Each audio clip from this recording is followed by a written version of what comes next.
Howdy, shipmate. Your old pal Max here, alias Whiskey Dick Calhoun, also known as the Captain. Just wanted to get at you up top and let you know that we had some gremlins with this one. And so the audio got kind of funky and the conversation might seem kind of disjointed and it skips in a couple places. But we talked about some stuff that we like talking about. And also, we're not experts. We just talk about stuff from our own experience. Thanks for sticking with us.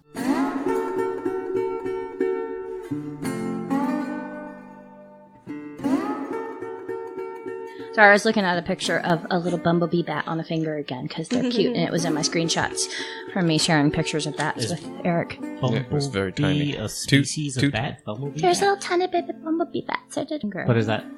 Are you just calling it that, or is that what it's called? That's what I've been told it's called. Oh, okay. If you Google bumblebee bat, you'll see these cute, awesome little Interesting. bats. Okay. Yeah. I highly recommend the It Is Bats Facebook group. Do they have aquabats on the... They do not. They do not. They could. You were there. They could. They could. But it has premium cute bat content.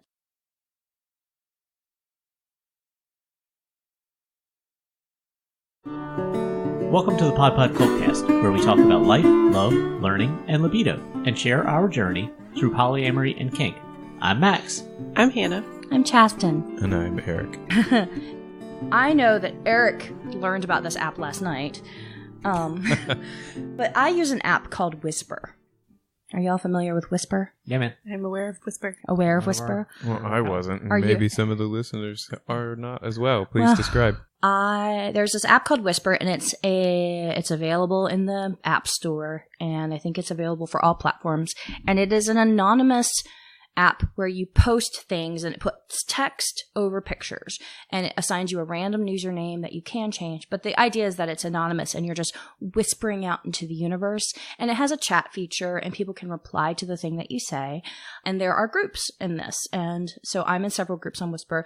I use Whisper as a means of sex addiction management. So basically I use Whisper and Adult Friend Finder. And the idea is that if enough gross dudes message me about a thing, like it really helps temper whatever I've got going on. It's just kind of it's like weird aversion therapy. I get too mad about entitled male behavior, and then like all the other chemicals just kind of die down, and I feel better about the world. Yeah, I don't know if they're familiar with I feel like it's been around for a while.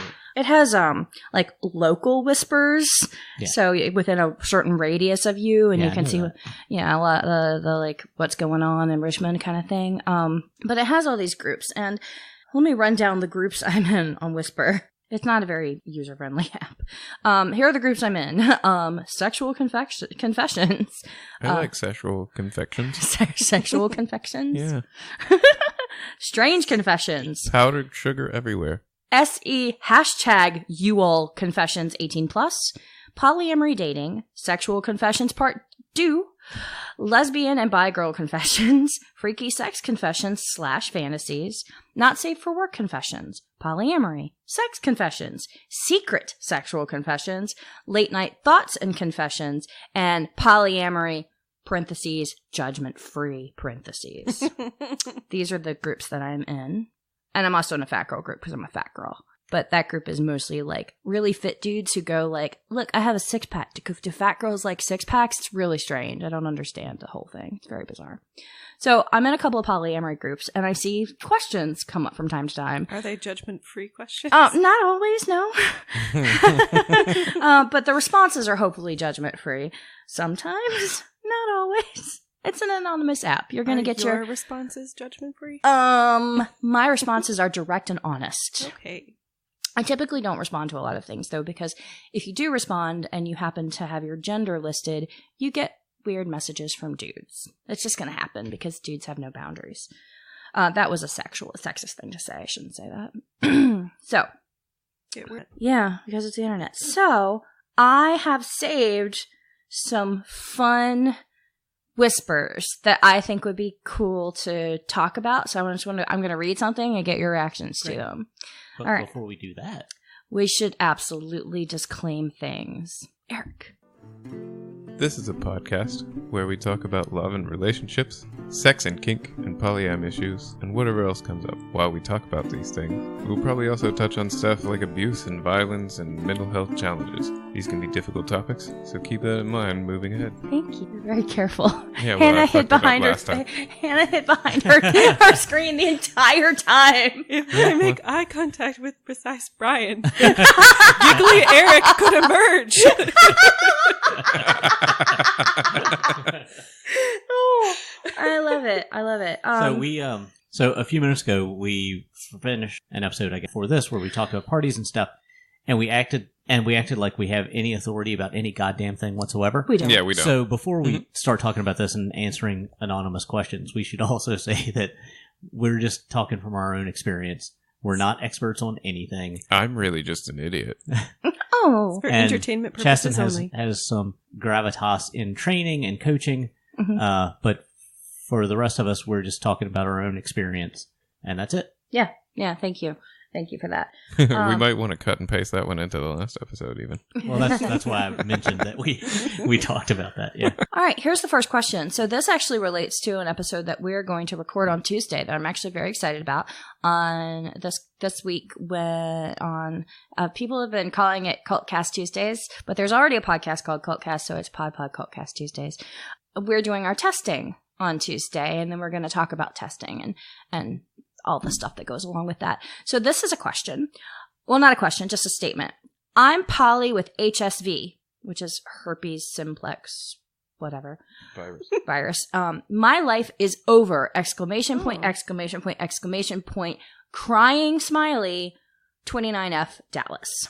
Look up the statistics. Yeah. Yeah, look up the statistics. So some of the responses I saw to this particular whisper were like, hey, there are entire communities of people who have HSV and they just circulate within those communities and that's cool. Like that's actually you can contract different strains of herpes, from people. So I suggest please look at the statistics. Herpes is not a death sentence, and it's certainly not the end of you having a relationship with anybody. There are lots of medications to help control it.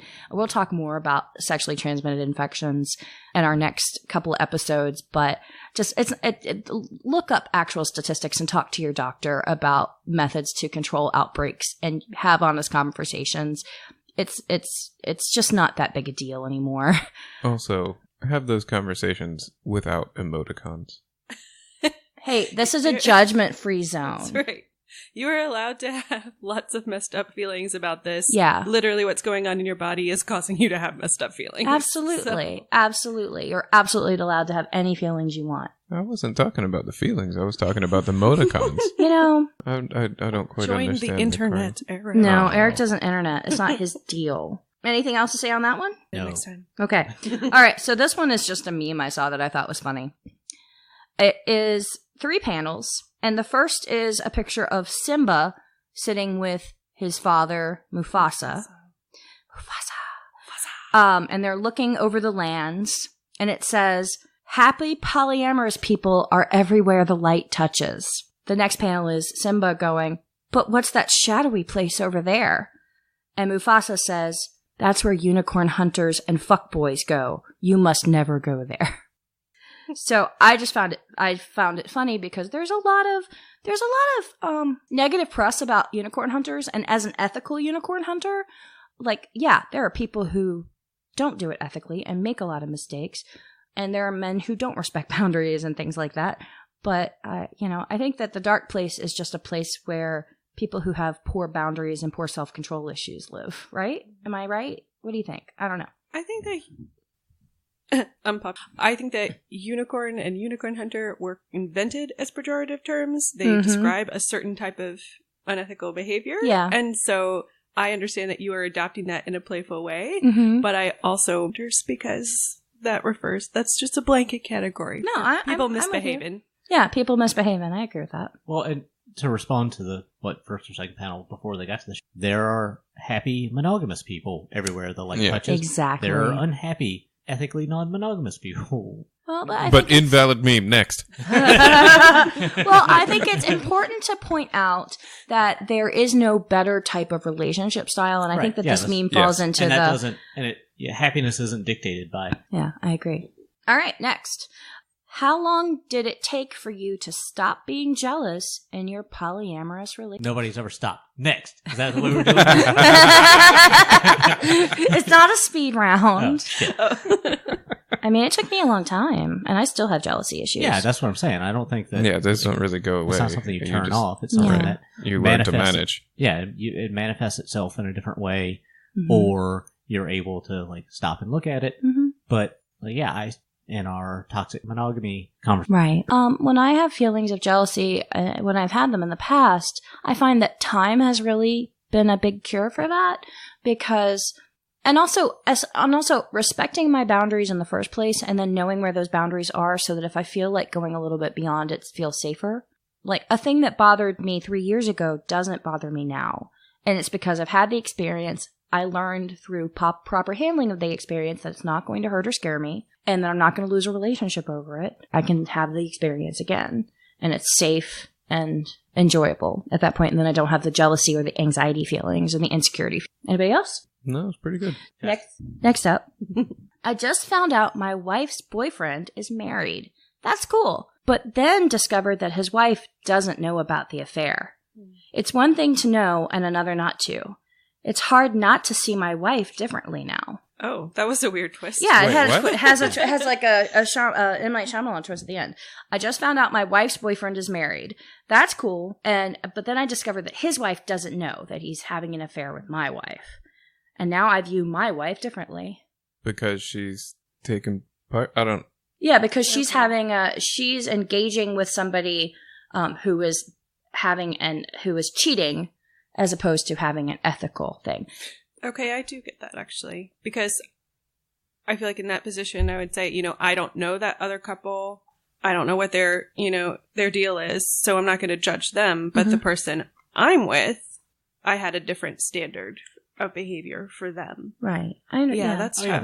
that's where because Chastain, you and I have had swinger things with who had sliding scale home partner or whatever, and I think, I mean, it's not really something but I think we landed on a deal in their problem, and kind of what you're saying, Hannah, like you don't know what's going on. You've really challenged me on if someone lies to others, they will also lie to me, and I don't want that drama in my life. Right. But I think you have added a more nuanced view, and I'm not in a position to make that call. Well, I think what you just said is the important thing. I'm not in a position to make a call for somebody else.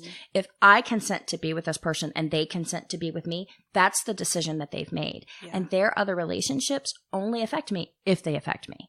Yeah. And if they bring that information. So if they're choosing not to tell somebody, yeah, that's going to be a red flag for me.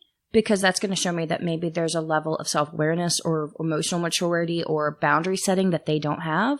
But the thing is that it's my responsibility to ask questions about that. It's my responsibility to go like, okay, so you have a spouse and you're not telling them that you're involved with me.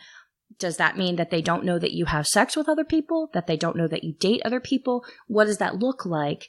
And how are you being safe about things? Like, what are your testing practices? Are you getting tested regularly? I get tested regularly. And those are just like pre-relationship or pre-dating conversations anyway. Right. So, and there are... And continuing conversations. Conversations. There have been a number of people who've messaged me and they're like, well, they don't know. And so I'll start asking those questions. And the testing thing is usually the thing that is like my big, like that gets them out of the game. That's the third strike because they don't want to go to the doctor because they don't want their like spouse to find out or the doctor knows their spouse, whatever. There are ways to get tested that are anonymous. So that's, if you're telling me that, then that means you're not being honest and you're not being safe. Right. So that's a red flag for me. Anybody else? All right. Some of my partners don't get along. They're metamors. What suggestions do you have to try to get them to see more common ground? They don't have to. Next. Yeah, they don't have to. I feel sorry for that person who's like, it's my job to mediate everyone. Yeah. That's a tough... Yeah, exactly. Nor is it... And this specifically says they don't get along. It doesn't say that they don't, want to hang out or anything. It says they don't get along. Right. So that's a source of conflict. I think we would need more information about why they don't get along. Yeah, I mean, if the setup is that this is quote fingers kitchen table polyamorous am, and that's not possible with the partners that they have, well, that's kind of the reality of your situation. Yeah. I mean, I think we've definitely had an occasion where I've dated people that you haven't gotten along with, Chastain. Mostly in the inverse, like, I don't think there's anybody that you've dated that I haven't gotten along with. There have certainly been that you've dated that I didn't really want to hang out with. So, this is an important thing. Like, I want you to respect that I'm a grown up and that I can make decisions for myself. And if I enjoy my time with that person, that's for me, and it doesn't have anything to do with you. I want the same of anybody else. The fact that you and Eric get along and like enjoy each other's company, and we all hang out, the four of us, and the fact that Hannah and I get along, like, I think this is a really special and hard worked for situation. Yeah, and it's just a bonus. It's just a bonus, right? It's not, but it's not a requirement, right? Are we talking about then kind of the difference between tolerance and acceptance? I think so. But I feel like I should say that if you feel like your partner is in some kind of danger, or that there are red flags, that's a whole different matter. You should always feel free to speak up and say, I am concerned about the things that I'm seeing. Right. Can we discuss this? And here's what I'm seeing. How do you feel about it? There are ways to have those conversations that aren't like, your partner sucks and they're toxic and I hate them. Right. Yeah. But if they just don't get along, like if those two people aren't getting along and they can't just be jovial around each other and respectful of one another, then that's another problem too. If it's like from the original poster's perspective, if what you want out of polyamory is for everybody to get along, then I'm sorry, you're going to have to having sit a them problem. down. Yeah. Yeah. You're going to have to talk to each of your partners separately and ask if they will come together and talk as a group. Right. Ask for consent. That's tough. It's so monogamy. It's so traumatic for us to think that there's any reason other than like a personal failure of love that could make relationships not compatible when sometimes a household for dinner every night and this isn't good for me. Like, also valid. Yeah, I agree with that. Okay. Next up. I think my wife would enjoy a boyfriend via poly relationship.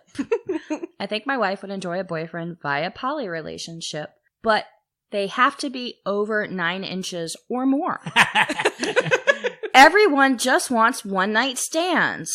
I'm in New Jersey. That's a pretty low bridge, dude. Like, I don't know anybody who isn't at least Even I am pretty sure they're talking about genital size. And by genitals, I mean a penis. So. Oh, right. a penis. A penis. Is that a reference to? Yeah, that's something. What is? Yeah, it doesn't matter. You know what it's from?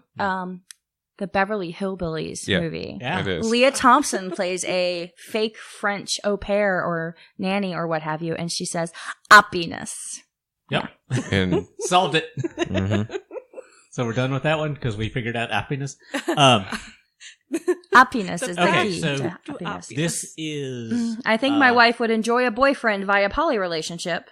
So they want their wife to have a relationship, Right. or they think their wife would enjoy this, That they haven't. but had they a have to have a conversation. big dick. They haven't had a conversation with the wife because he thinks the wife would enjoy it. Yeah. This I would like this my is wife in to general kind of experience a big smacks dick. of a false post. Well- just for No, response. this is a legitimate thing that I see all the time. oh yeah. Yes. I see the post where the husband suspects that poly could be a thing their wife could be into. Right. And I'm going to talk to everybody else in the world but my wife. You're right. But You're that both- just you're feels both like right. an You're just saying insecurity. that. Like, I feel I have a shortcoming and my wife deserves better, so I'll go find someone. Or I have a fetish for Oh, seeing yeah, my yeah. wife with better, and I'm trying to arrange a situation to fulfill my own fantasies that really has nothing to do with what my wife wants. Right, which is kind of the opposite of what was posted. Right, but we're trying to break this down. Well, They're in New Jersey. The I'm land from which there. you come. Requisite Maybe Jersey it's the Jersey jokes. Devil. The Jersey Devil's wife. The Jersey Devil thinks their wife might. So let's see. No, I'm we ready. have talked about. It was our opening day Q&A thing, Okay. and like the difference in perception of polyamory. Okay. Uh, Oh, that was a question from Sydney in Oxford, not anywhere in Australia. Canberra can still suck it. In any event, about the perception of polyamory in the last 10 years. Mhm. And it has become, right? Right. And people know that it represents having multiple relationships. Right. And what this person is saying is he wants his wife to have a regular partner, a Yes. regular sex partner who has a giant dick Yes. because they have this poster has a fetish for that. They are saying, I think my wife is polyamorous, when what they mean is, I want my wife to have a... I agree with that. Right. Because now people think polyamory... Well, it does mean multiple relationships. It means it doesn't kind mean of- fucking multiple people. Right. Necessarily. Right. You don't have to have sex to be polyamorous. There are many, many platonic and asexual And you relationships. don't have to be polyamorous. Okay. Did we solve that one then? I have thoughts about this one. Do we solve well, the problem of continue like then. putting specific sticks in an ad of That's any kind? what I wanted to talk about. So, as a fat girl, as a specific body type, if like my body type is fetishized by a certain population, and if somebody just wants a fat girlfriend, but that's it, like that's really uncomfortable for me. I have problems with being defined by my physical characteristics and not my character. My wife My wife. would like to have a polyamorous girlfriend situation with someone chubby. Yeah. Like, it's just gross. It's gross. It doesn't mean being chubby is gross. It means that, like, specifying, Now, when I see those ads, this is usually what it means. Usually when they post that, it means we are both not height, weight, proportionate, or what have you. So we want somebody else fat so we don't feel bad about ourselves. That's That's true. really Well, sad. Yeah, but that's it's true. Yeah, well, But that can also mean we are attracted to this body type. No, and that's absolutely true. But more often than not, Right. my experience has been. But I want to talk about the fact that there are lots of married men out there, and I hope that a couple of them are maybe listening to this podcast. Talk to your partners, please. There's a married man right here. Hi, married listening to man. this podcast. Look, If you As ever it have happens. a suspicion that your wife would enjoy a big a dick. big dick. Talk to them and ask the question, would you enjoy a big dick? There are lots of people who reach out to other places as sort of like a crowdsourcing. That's fine. Definitely crowdsource.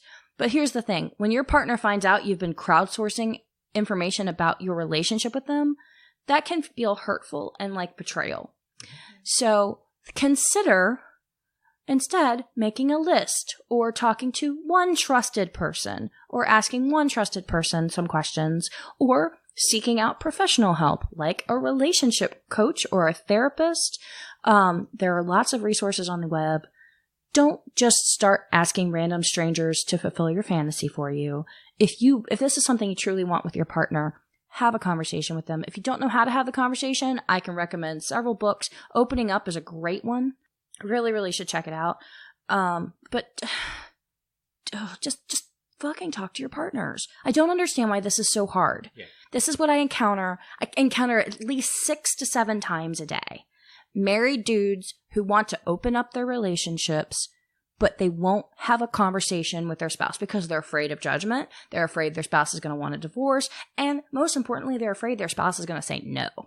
But as long as they aren't having that discussion, they're prolonging the fantasy that it's a possibility.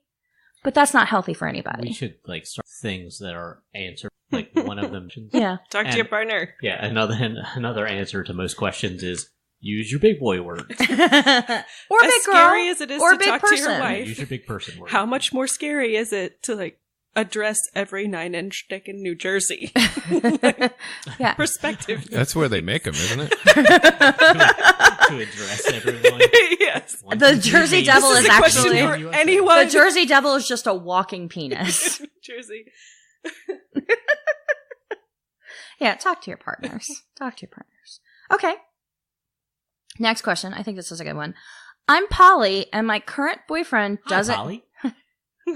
I'm polyam. I'm gonna sick. I'm gonna correct this. I'm poly, and my current boyfriend doesn't know yet. I'm debating on how to tell him. Any suggestions?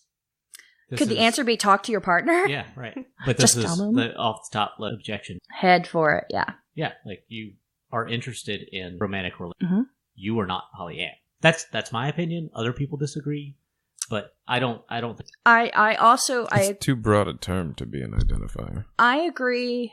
I don't believe that a relationship style nor a play or kink or sexual style like BDSM or kink are orientations.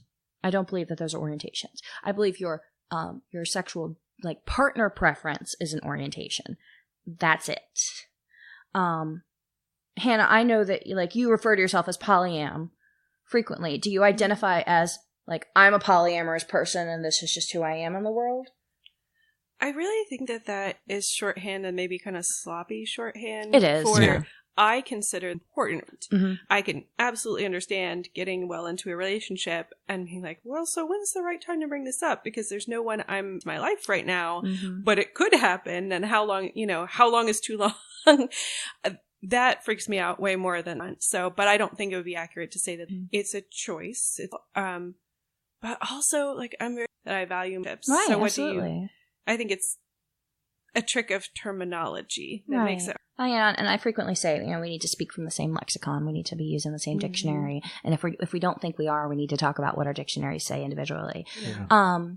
I feel like I have friends who would not say I as still have that conversation to having that and make her. I think that's a great way to handle it. I think that is as well. That's the way to handle that. It's so, like, when is it too late? You said something Max. along the line of conversation.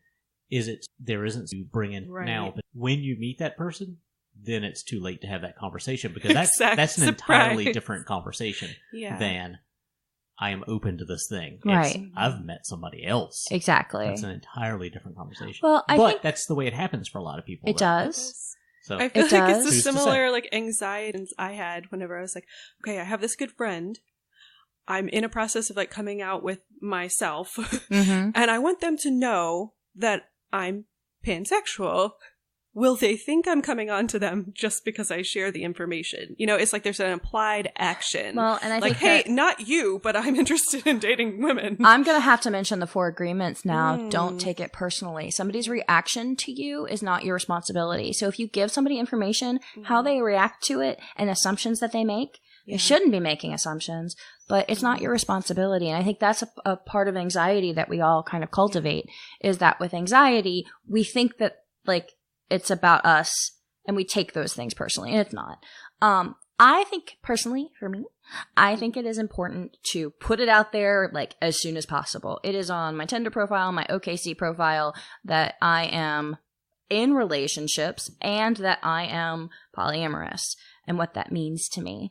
I want somebody to know up front, because I'm not interested in dating somebody who is new to polyamory. I'm also not interested in dating somebody who's monogamous. My preferred relationship style is polyamory. At this time, I'm not interested in dating anybody else. I'm good. I'm not looking to add partners in any way, shape, or form. So, it's just... I just think you should put it out there as soon as possible. Yeah, for me, that's a first date conversation, but really it should be a first text message conversation. I've started below those many years ago. I've had that write my little bio blurb, and I try to phrase it in a way, and frequently the response is like, "Oh, your bio's so funny." Mm-hmm. Well, good, because it was meant to be lighthearted, but it's also true, So I never have understood why women would think that I'm writing a thing that would disqualify me from most matches is a joke. Yeah, I don't know. I phrased that really weird, but I get what you're saying. Yeah, I get what you're saying. Eric, you're also on Tinder and all the OkCupids. Your profiles mention that you're ethically non-monogamous, right? Mm-hmm. Yes. What has been your experience with that? I don't really get very many responses anyway, but I have had people but I have had what few people I have talked to say, "Hey, that's great that you say that first." Yeah, And then they typically have a million questions. Mm-hmm.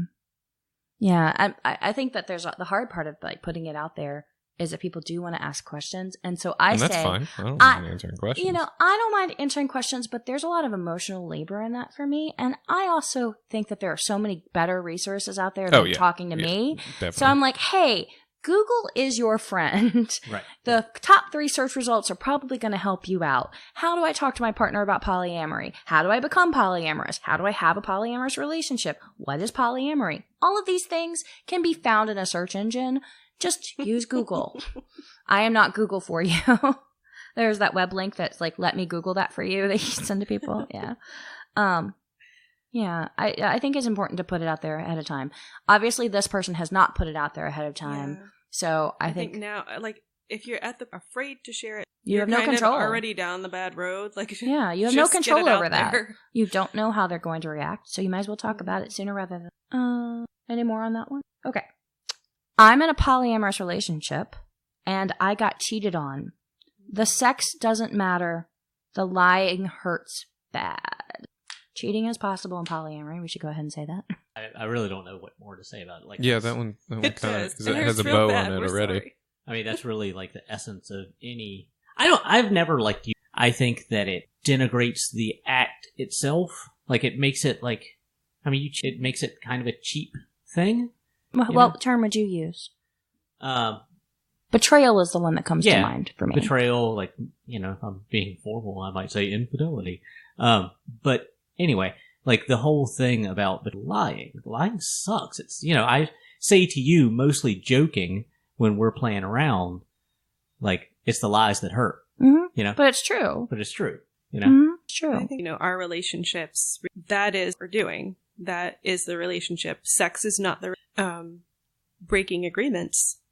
Breaks right the whole thing. And I think that, you obviously, because you brought this to us, like, you're a much more current, frequent user of Whisper than I am. But when we were both playing with it a lot more, I would, is sending pictures to another person cheating? Is this cheating? Is the question I ask, cheating? Talk to your partner. Yeah, the question I ask is, would the thing that you're doing hurt your partner if they knew? Right.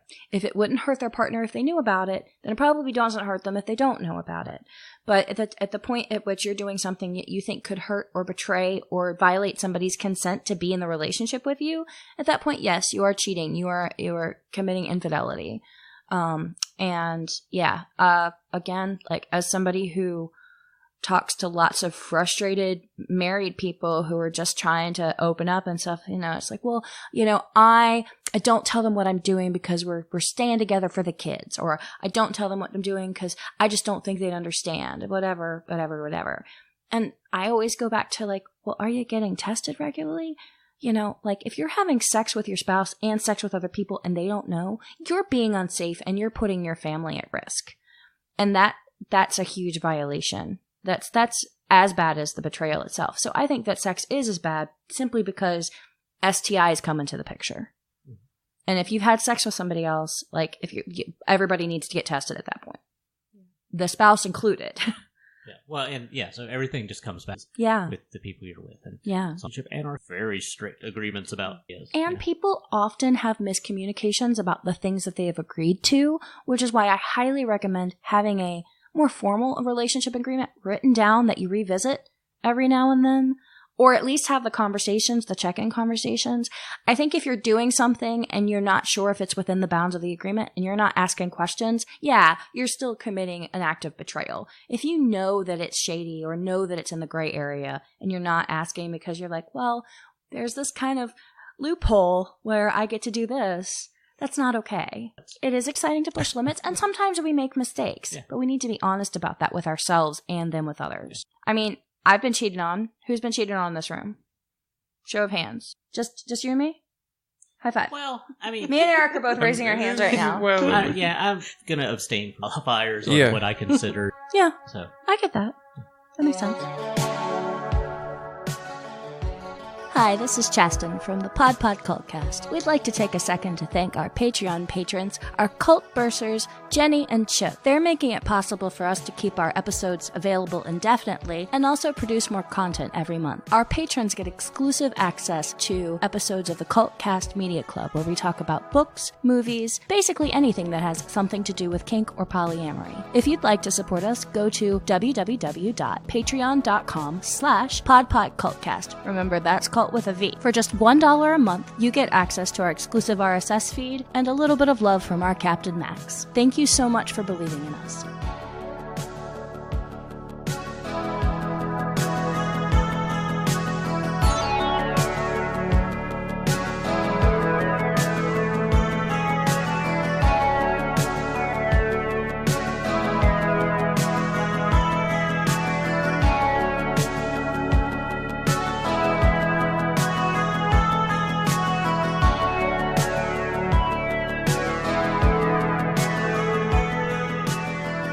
Next up, I told my boyfriend, who is totally monogamous, that I missed polyamorous relationships while I was drunk the other night.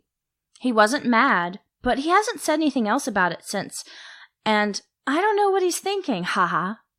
He's thinking about Red Dead Redemption 2. He's thinking about what he's having for lunch. He's not thinking about this thing you said while you were drunk. Let it go. Or talk to your partner. What? How am I supposed to know what your partner's thinking if you're not asking? So, surprise, you may not know this, but mind reading is not a real thing. Nobody can read your mind. Don't assume, haha, for agreements, that they can't. At this point, Also, it's just a challenge for you're me. probably just getting a pass.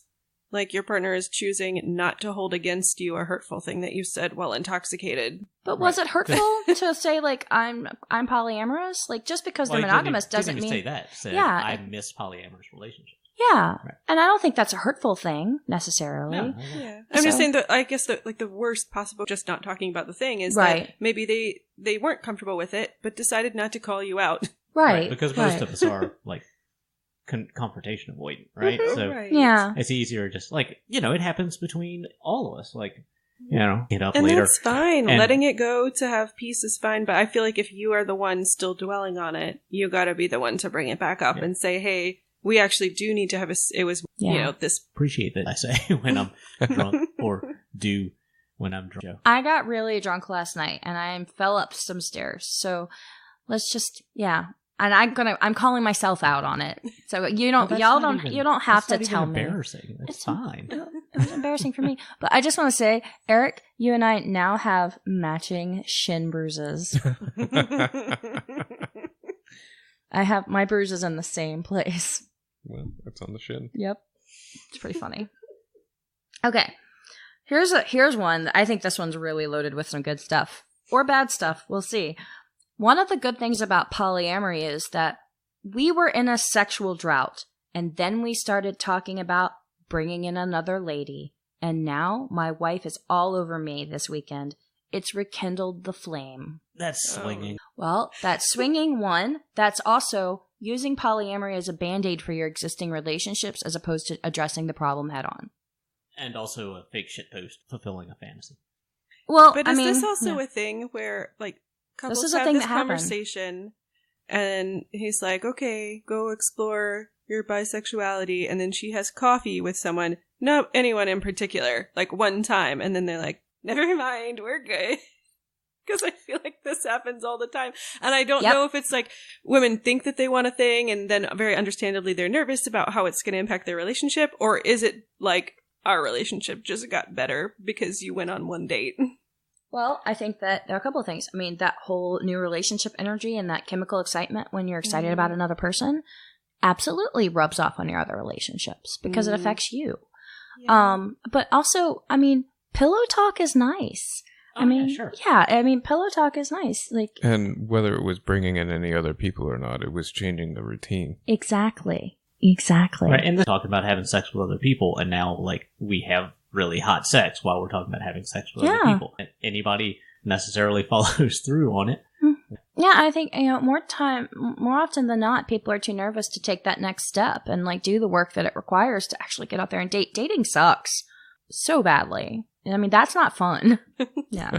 I feel like, and I don't know what was in this person's head that, like, posted this. Mm-hmm. Like, I feel like previous one that polyamory just something else. You know what I mean? Well, like, I think we should say that polyfuckery, which is basically swinging, falls under the polyamorous umbrella, but it doesn't necessarily mean you're having a relationship with somebody. It falls under the non-monogamous umbrella. I wouldn't say a polyamory umbrella. Well, it's a type of polyamory. I think it's a term that's bandied about so much that it's... Who knows what anything means anymore? Yeah, well, no, I just mean in the sense that, like, it's almost like the thing to say, oh, I'm poly now, like, much like, I don't know, 5-6 years ago when it was like, oh, well, I have a gluten allergy.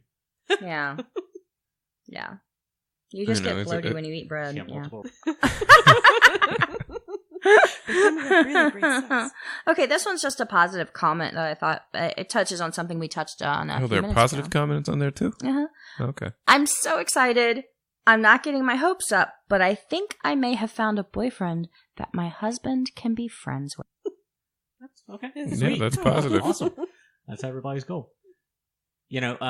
I follow, am I the only Reddit user here? Yes, you are. Yeah. So I follow like all the poly, but there's one in particular that is pretty much posts. It's a lot of like cute pictures, like, oh, look at like my husband and my boyfriend. I like partner brags a whole working lot. on cars together, or whatever. I have a picture of you and Eric fixing this couch or trying to fix this couch, and it's one of my favorite pictures. It doesn't really show your faces at all. It's just you two kind of in motion and blurry, but you're working on you're working on a thing together, and it's just I don't know. It touches my heart in a special way. And we used to see a lot, I guess, but people we know like talking about either their partner brags, as you say, or their like weird kinks or whatever. And saying, my life doesn't suck. Yeah. That's a big thing you see all the time. Yeah. And Chas, like, when you and I, early on, were having a harder time with having each other, fucking mad, seeing, like, my life doesn't suck. Remember we've talked we've talked about how envy is expressed as anger in both you and Eric? Yeah. My husband's best friend finally joined our relationship is for some reason the most adorable that I came across. And I don't know if it's just like, it's just harder to come across, I think, wholesome multiple males in the relationship, like stories for some reason. Right. And I just find that's best of luck. One of the like advice is that I would like to date. Yeah. And so that's a like, right? Like if your husband has a really close friend who's always hanging out and the three of you, like that can. I guess. I don't like any of y'all's friends. I'm kidding. Fair enough. No, you're not. There's an excellent episode of The Magicians, a show on Sci-Fi, where two of the magicians find themselves stuck in kind of a time loop that they can't leave. And so they grow old together and have a family together. And they're both male. And it's just, I sob the entire episode. I've watched this episode so many times. One of these days, I'm going to get all of you to watch it with me. It's just a beautiful... It's a beautiful talent. No, we watched a couple minutes of it. We didn't watch the whole thing. You've heard me talk about it a lot. I showed you them singing stuff from Les Mis. But yeah, so I like the thought of the like growing old together and stuff with the people that you just love. I mean, it's beautiful. You know, I want to grow old with all of y'all, but I don't get old, so. It's gonna be tough. You're just gonna watch us age. Yeah. Okay. Next up. Okay, we're recording. And we're back. You don't have to do that. They don't know we went away. I know. Okay. And the next Whisper post I have, what we're doing right now is we're kind of going through the app Whisper and looking at some polyamory questions and comments and giving our perspective. And we just want to remind everybody that we are not experts, that I, Chastain, have experience as a life and relationship coach and working with kinky and polyamorous people. So I have training in this area. However, we're also just speaking from our experiences and speaking about these casually. We're going to make mistakes along the way, so be patient with us and please give us feedback. You can send us an email at it's thepod@podpodcultcast.com, or you can contact us on any social media, which is all on our website, which is podpodcultcast.com. So yeah, getting back to it. Here's the next one I have for you. My partner, parentheses, a female at birth, non-binary, unparentheses, broke up with their girlfriend, and now they're saying that they might want to be mono for a while. Oh, screen turned off. I can't. I need them to have other relationships. It's too much pressure for me. And I think that the context of this is it's too much pressure for me to be in a relationship with somebody who is not dating other people. Mm-hmm. I'm sorry, I couldn't get past were you pronouncing things with a Z and affecting some weird fake German accent? No, there was no German accent. It was just there and they. Why? Because that's what the post says. It's one of the sort of gender neutral terms of using their and they. Well, I guess out of touch. Yeah. Well, there's that rock you live under, so I'm gonna always. Genuinely, I didn't hear what the post was Do you want me to read it again? Get past that. That would be lovely. Do you want me to translate it? Would that help? My partner. No, I just could hear it again. It'll be fine. my partner, a female at birth non-binary individual, broke up with their girlfriend, and now they are saying that they might want to be monogamous for a while. I can't, implied, be monogamous for a while. I need them, my partner, to have other relationships. It's too much pressure for me. Mm-hmm. It is. Thoughts? Everybody's thinking really hard right now. Yeah, Like, how would you approach that space and with this? This is not what I signed up for. In the not wanting to take on all roles sense? Well, and I think they want to be monogamous for a while, as in they want to not see other people for a while. Right. I think it's a valid thing to ask for. Sure. But it sounds like this person doesn't consent to that. Right. And they're stressed out about that.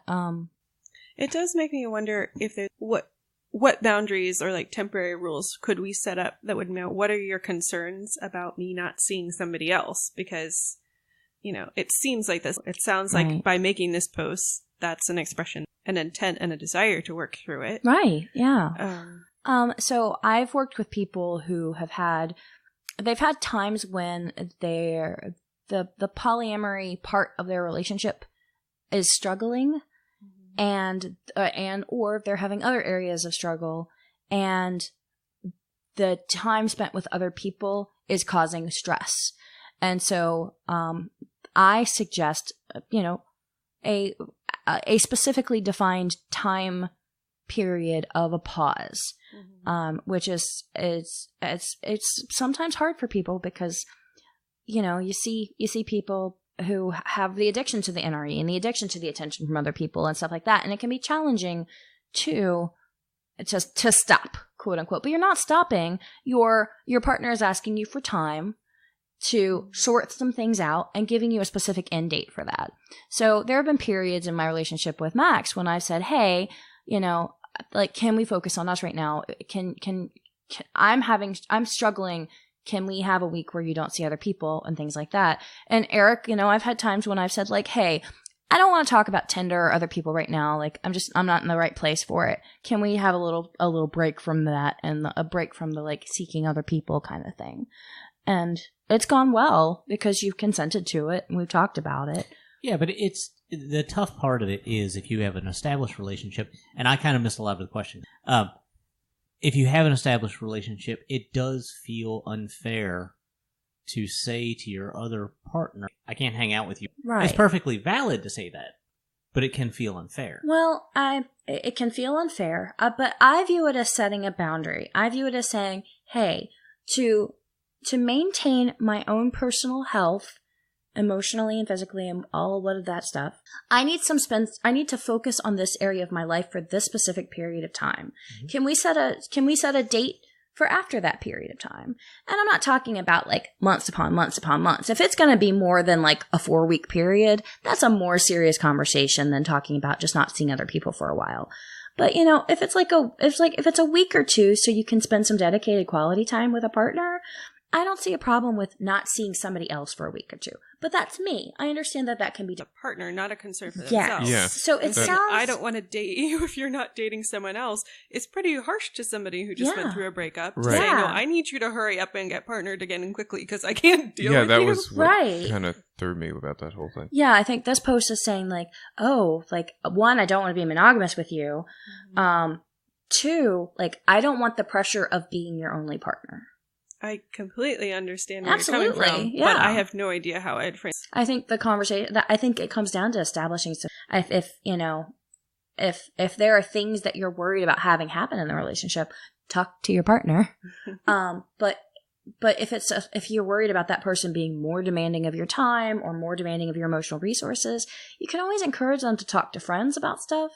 I mean, it's hard when a partner goes through a breakup. Mm-hmm. Can we take a little quick second and talk about that? Because I think that's an important thing to talk about. Yeah. And it's hard for you to go through a breakup when you have other partners. For myself, like specifically I'm talking about going through a breakup while I'm also married to you, Chastain. Because that's the only experience I have to speak to here.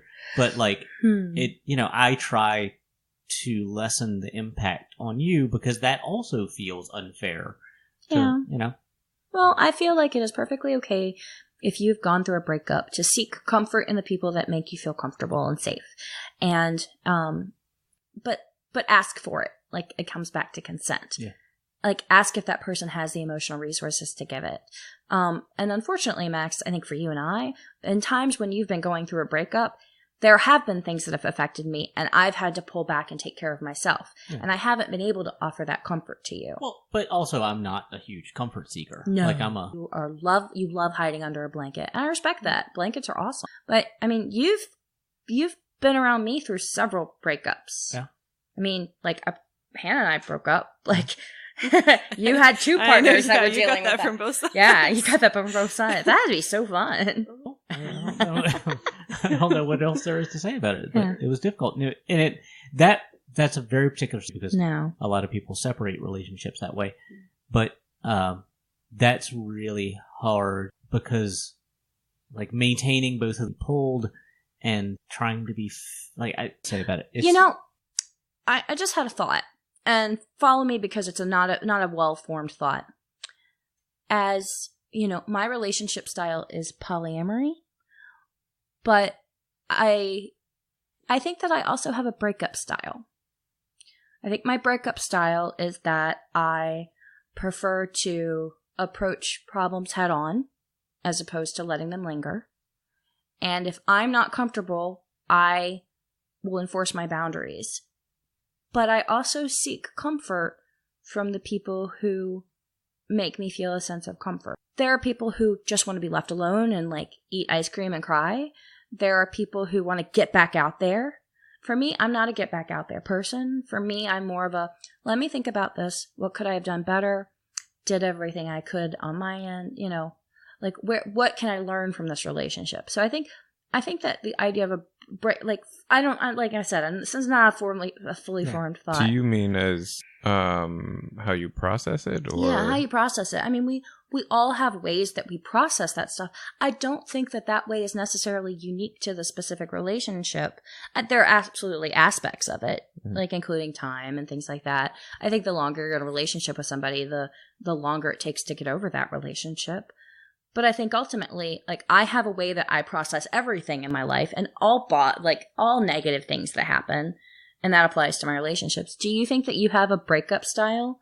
Like, do you have a ritual for when you break up, or some steps you have to take to get yourself back out there or not out there? Do you just hermit away? Do you confide in friends? I don't think I've leapt getting back out there. I think that what I have done, tried to comment types, because it feels like a safe way to rebound. Gotcha. Right? Because, it's somebody that I know and like and have an affection for and have a history with, and I can, like, it feels like I can rebound a little bit without maybe leaving somebody else hanging. You know what I mean? Mm-hmm. I get that. And it's also like surfing the swiping apps or whatever. Eric, you came out of a pretty long-term relationship before you and I met. Mm-hmm. And you've had some breakups in your past. Do you think you have a specific style or series of things you go through, or? Well, you mentioned the phrase "hermit away." I was thinking of you. Yes, I am prone to doing that somewhat. What's the benefit there for you? Just thinking. No, but what I often in reality do is just kind of circle back around to other aspects that were not necessarily connected to that relationship at all. Some of them would be, but one thing that I often would be to just, drive around places that I haven't been for a while. Mm-hmm.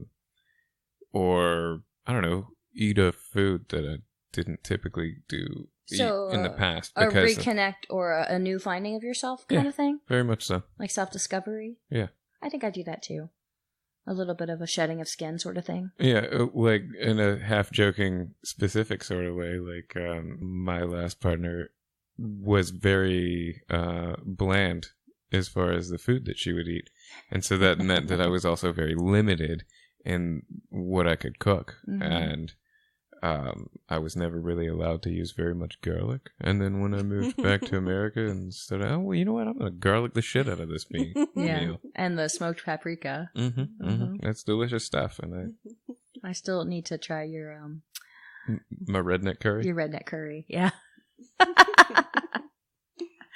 Hannah, do you think you have a breakup style or some kind of ritual or habit. Style is the word I would use. Yeah, I don't know a good. I don't know a good. No, I know what you're pattern. saying. I don't know. Maybe a pattern. Well, like we talked about before, I jumped, into a really years of skills whenever that ended. So it took me like 2 years to kind of put my brain back together and figure out what all this move forward. And I wasn't interested in dating at all during that time. I invested in, myself and also in friendships. And I don't think that was a bad choice, but I do think that subsequent to that, anytime I felt like something was ending or something wasn't right, I pushed really, really hard for resolution. Mhm. So that I could start putting my life back together and Yeah. figuring out what I thought and how I felt about. Go ahead and just finish this. It's going to be over. And a great strategy. I think it could be, I don't know, hurtful, Yeah. unnecessarily harsh and rushed. But I also do tend to trips, which can be a great experience. I do that too. And I think one of the things I've learned along the way is to value my friendships as much as my my romantic partnerships, because these are people who know me intimately. Maybe not physically intimately, but emotionally intimately. My friends are the ones I turn to when I need help or advice or crisis management or care or what have you. And so, those relationships are so valuable. And without them, I would not be who I am today. So I think that and cultivating those relationships, in addition to something I've newly formed, and I haven't really had a big breakup period. I should say breakup period, because I tend to just want to end all relationships all at the same time. So I do that occasionally. But I haven't done that in a while. Probably not going to do it again. But dating myself was a really, really positive experience for me. That's a good way to put it. Yeah, I dated myself, and I took that time I would be spending on trying to find a partner, trying to get a partner, trying to obtain sex, all that stuff. I took that time and I worked on me.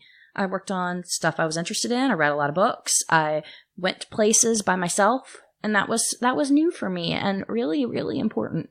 And really helped me get over the, I need somebody else in my life. And granted, I wasn't single. I was still married.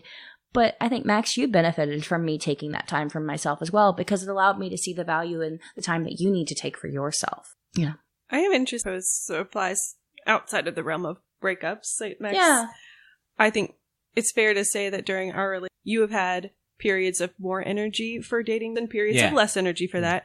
And I would never expect you to come to me and say, we're being monogamous for a while because I don't feel like going on dates. It's never seemed that structured. And I know that, in a breakup situation that may feel a little bit more black and white. Mm-hmm. But that's something about me is something about that phrasing is kind of bugging me.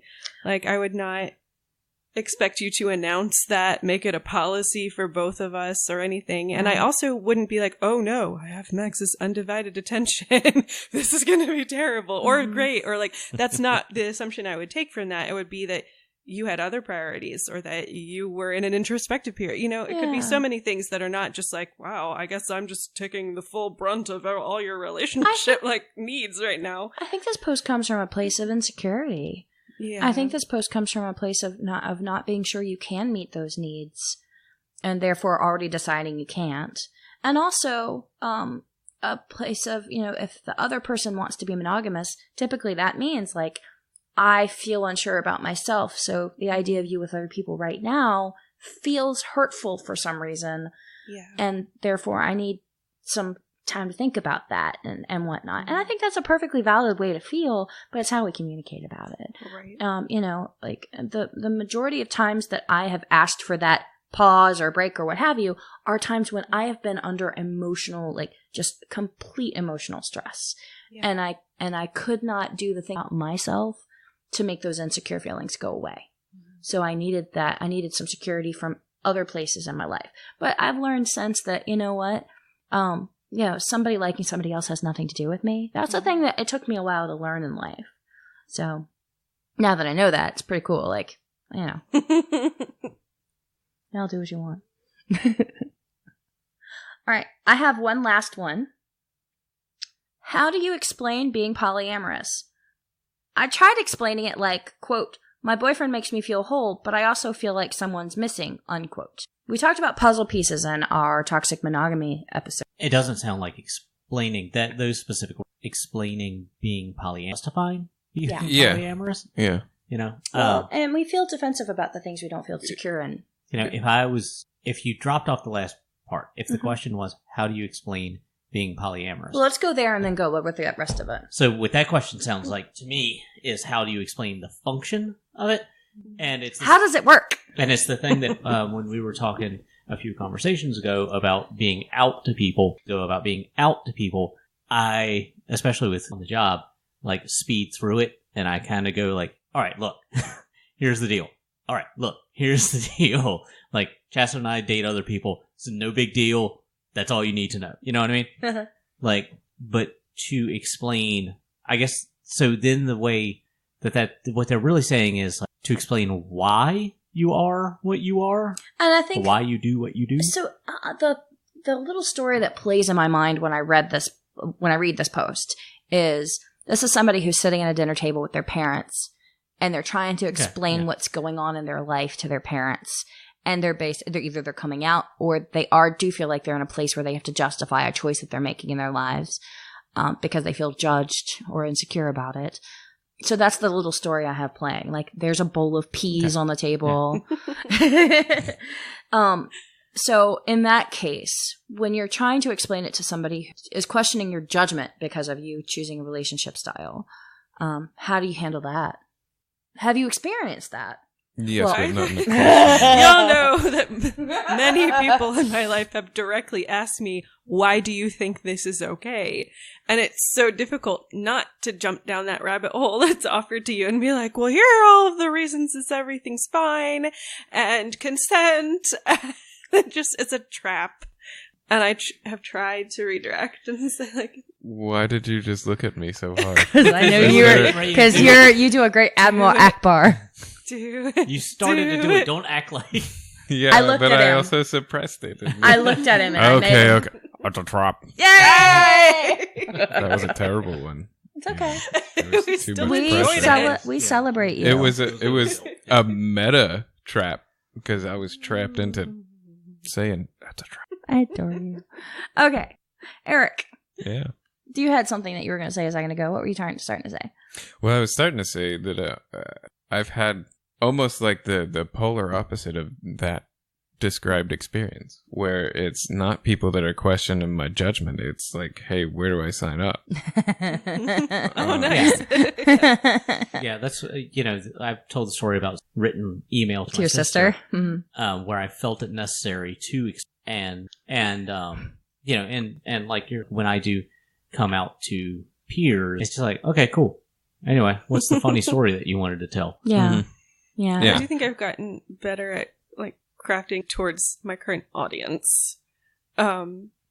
Because I think in the past when I've said like, I'm polyamorous and here's what that means and here's how it applies in my life, and I have a lot of follow-up questions and this made me uncomfortable. Whereas, our coworkers who maybe Max have met you, and if I say something like, Max and I don't have an exclusive relationship and we don't plan to, they don't ask any follow-up questions because that's language that's more framed accessible to Yeah. them. Yeah. I haven't had anybody challenge it because I also really don't have anybody in my life right now who doesn't support like just being yourself. And by a lot of choice, just by removing elements from my life that I find toxic. I feel very privileged that I've been able to lead this life with a lot of understanding and support. And that's been really great for me. I do get the occasional, like, why do you think this is okay? I do get the occasional, like, well, like, how could you raise your son like that? I get those comments, questions, concern things from people who are more vanilla. It's usually like friends from high school who Okay, like yeah. just randomly messaged me and like, I saw you're polyamorous, and like, I don't know, like that just, I don't understand. You don't have to. Right. Well, and no is a complete sentence. So is I am polyamorous. It doesn't require any further explanation. If people have follow-up questions, it's their responsibility to ask them. So I don't give a lot of explanations, but I am very out about who I am and what I do. Yeah, I don't know. I guess it's a function, Kate. Eric, Yeah, and I just don't don't really- get those questions. Well, that there's you two also- were describing. So To But flush more that out a little more more. chicks? That's awesome. No, but in a more realistic manner, that people don't question that in me as much, purely because it doesn't matter as much with me. I live by myself. I don't really have responsibilities to other people in the strict familial sense. I don't have dependents or anything like that. So why the fuck do you care? yeah, sure. So in that sense, it's not really something that people are coming and judging me for it, because they're like, well, of course that's what you do. But how about this? Someone's missing from our relationship. Yeah. Yeah, that was the other part of that was kind of weird. Like that, I think you Max said it in the sense that like it's hard to see whether they're asking about the philosophy or the dynamic of it. Yeah. Yeah, and it just, like I said, it seems to do because we want to do it. We don't have to make up a philosophical justification. Yeah. I agree with that. I don't know. I don't have anything else on that one. Well, sounds like we're done here. Yep. We won. So, okay, so, all right, let me add a little extra little thought. Like, Okay. it's not necessary to make a philosophical about why we do it, but ethical Mhm. of why it's okay to do it. Mhm. Why do I think this is okay? Mm-hmm. Yeah. That question, like I've had that exact question, Hannah, and I've had that question like since I was in the corporate environment. Like, Right. yeah. And that's impossible. Anticipate every objection somebody has to what you do, Mhm. and Right. So the Judah response to that is, well, why do you think it's not okay? Which there would Right. be plenty of things that they would Sure. fire back, I'm certain. Well, and here are the things they fire back. The things they fire back are, you're an adulterer. The things they fire back are like, here are the Bible verses that say what a sinner you are, and Yeah, and how to you're that I violating say- the Great.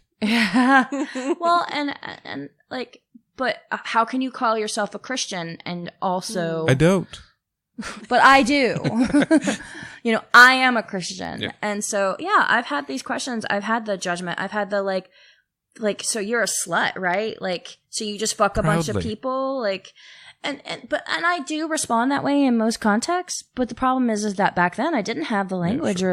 or the confidence in it, because it was sort of a like just trying to protect my identity and not get fired. And yeah. so yeah, I mean, like, I can be assertive with who I am and my identity, and I don't need other people to validate it for me. But the question, why do you think this is okay? It's for some reason that one hits.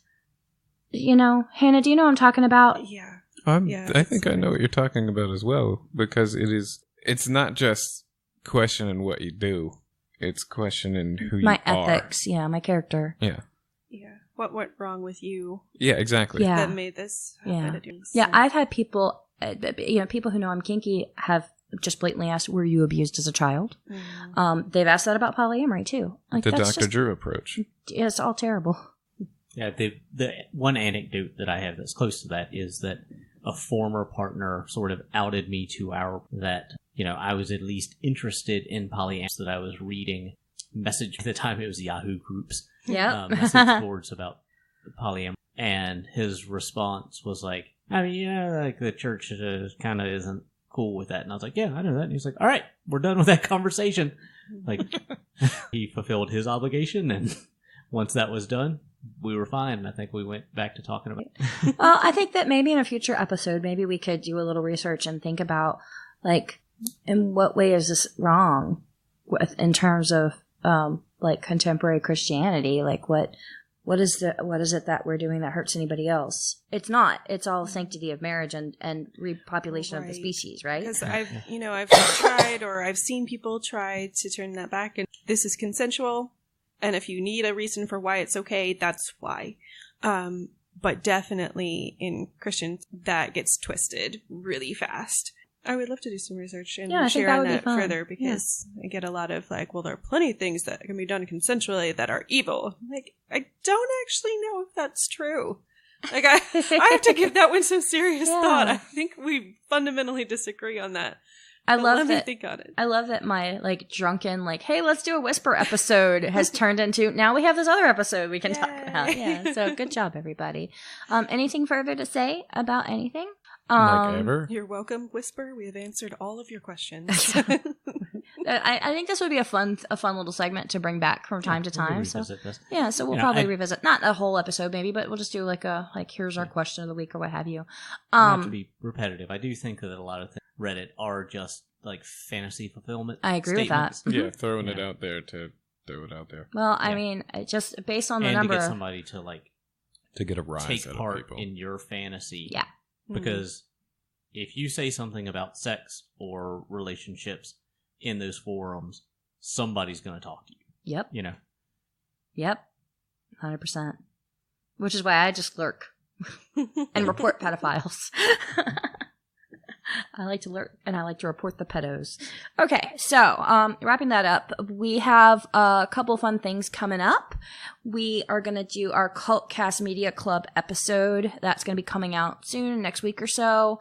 If you're interested in checking that out, you can go to patreon.com/podpodcultcast. Cult with a V. And you can support us. We appreciate your support. Your support helps us continue the podcast, keep our episodes available indefinitely so you can go back and revisit, and helps us make sure that we're bringing you fun and awesome content. Please support us on Patreon. We want to thank our Patreon supporters for so generously supporting the show and believing in us. If you have any questions, send us an email at thepod@podpodcultcast.com.